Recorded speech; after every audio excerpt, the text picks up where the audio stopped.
Medina की गलियां सुनसान, हवा भी जैसे रुक गई।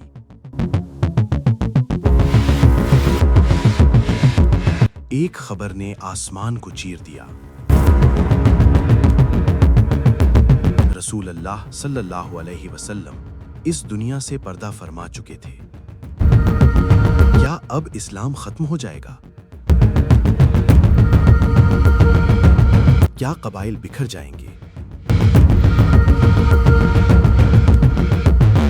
क्या वो दीन जो अभी अभी अरब की रेत पर उगा था मिट जाएगा? मस्जिद नबवी में इस्तिराब था। कुछ ज़बानें खामोश,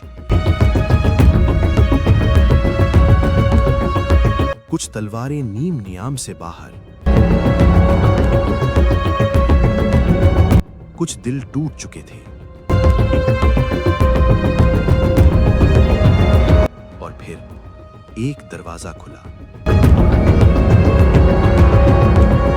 एक शख्स आगे बढ़ा। चेहरा आंसुओं से तर, दिल गम से लबरेज,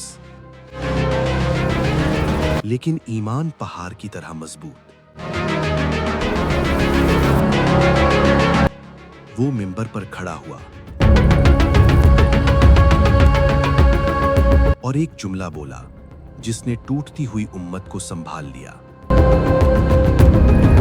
जो मोहम्मद सल्लल्लाहु अलैहि वसल्लम की इबादत करता था, वो जान ले कि मोहम्मद सल्लल्लाहु अलैहि वसल्लम वफात पा चुके, और जो अल्लाह की इबादत करता है, वो जान ले कि अल्लाह हमेशा जिंदा है।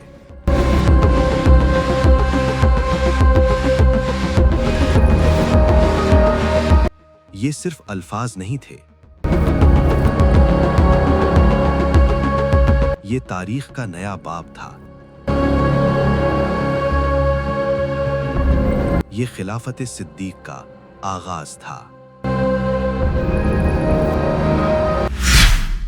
रसूल अल्लाह सल्लल्लाहु अलैहि वसल्लम के विसाल के बाद सबसे बड़ा सवाल था, उम्मत की क़यादत कौन करेगा? अंसार और मुहाजिरीन सकीफा बनी साइदा में जमा हुए। बहस हुई, मशवरा हुआ। हर शख्स उम्मत की भलाई चाहता था।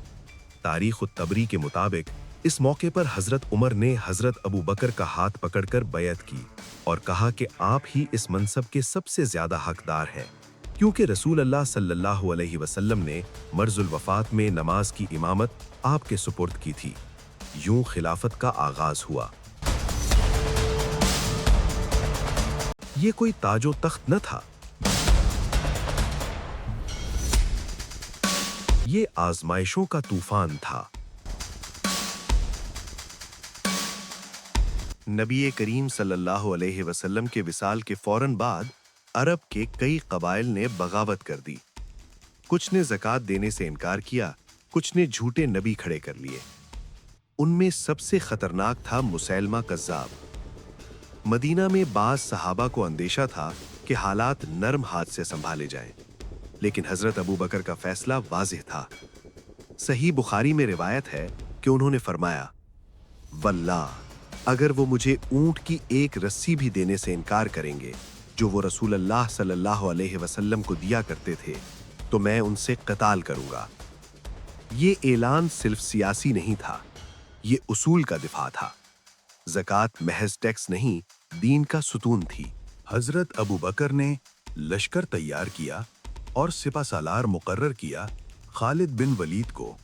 जंग यमामा शदीद थी। मुसलमा के हजारों पैरोकार थे। मैदान खून से रंगीन हो गया। इस जंग में कुरान के बेशुमार हाफिज शहीद हुए। ये वाकया सही बुखारी में मज़कूर है। जब ये खबर मदीना पहुंची तो हजरत उमर को फिक्र हुई कि अगर हुफ्फाज इसी तरह शहीद होते रहे तो कुरान के ज़ाया होने का खतरा हो सकता है। हजरत उमर ने हजरत अबू बकर को मशवरा दिया कि कुरान को एक जगह जमा कर लिया जाए। इब्तिदा में हजरत अबू बकर ने फरमाया, मैं वो काम कैसे करूं जो रसूल अल्लाह सल्लल्लाहु अलैहि वसल्लम ने नहीं किया। लेकिन गौर व फिक्र के बाद उन्होंने महसूस किया कि ये काम दीन की हिफाजत के लिए ज़रूरी है। चुनाचे जिम्मेदारी सौंपी गई ज़ैद बिन साबित को। صحیح بخاری کے مطابق زید نے فرمایا کہ اگر مجھے پہاڑ منتقل کرنے کا حکم دیا جاتا تو وہ بھی اس سے آسان ہوتا، لیکن انہوں نے ہر آیت 2 گواہوں کی تصدیق کے ساتھ جمع کی۔ یوں قرآن محفوظ شکل میں جمع ہوا۔ یہ خلافت صدیق کا عظیم کارنامہ تھا۔ مسیلمہ کے علاوہ اسود انسی اور طلیحہ جیسے جھوٹے دعوے دار بھی سامنے آئے۔ حضرت ابوبکر نے ایک ایک کر کے ان سب کا خاتمہ کیا۔ یہ صرف فوجی مہم نہ تھی، یہ ایمان کی حفاظت تھی۔ اسلام اپنی ابتدائی کمزوری کے باوجود بکھرنے سے بچ گیا۔ جب عرب کے اندرونی حالات مستحکم ہو گئے تو حضرت ابوبکر نے اسلام کے پیغام کو سرحدوں سے باہر لے جانے کا فیصلہ کیا۔ انہوں نے شام اور عراق کی طرف لشکر روانہ کیے۔ یہ وہ وقت تھا جب رومی اور فارسی سلطنتیں طاقت کے عروج پر تھیں۔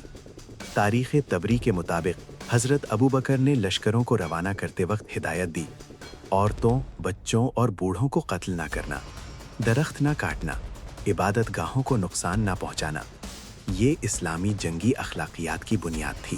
خلافت کے باوجود حضرت ابوبکر کی زندگی نہ بدلی۔ وہ بازار جاتے، کپڑے خود دھوتے، بکریاں خود دھوتے۔ ریاض الصالحین میں ان کی عاجزی کے واقعات نقل ہیں۔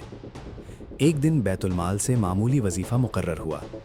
وفات کے وقت وصیت کی کہ جو رقم لی ہے اسے واپس کر دیا جائے۔ ان کے گھر سے ایک اونٹنی، ایک غلام اور ایک کپڑا ملا۔ یہی ان کی کل دولت تھی۔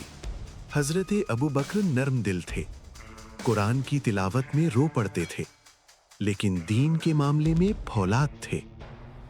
وہ راتوں کو اٹھ کر دعا کرتے، خوف تھا کہ کہیں قیامت کے دن جواب نہ دے سکیں۔ ایک مرتبہ فرمایا، کاش میں ایک درخت ہوتا جسے کاٹ دیا جاتا اور حساب نہ ہوتا۔ یہ جملہ تاریخ کی کتابوں میں محفوظ ہے۔ یہ اقتدار نہیں، جواب دہی کا احساس تھا۔ 2 سال، 3 ماہ اور 10 دن، یہ مختصر مدت تھی، لیکن تاریخ کا رخ بدل گیا۔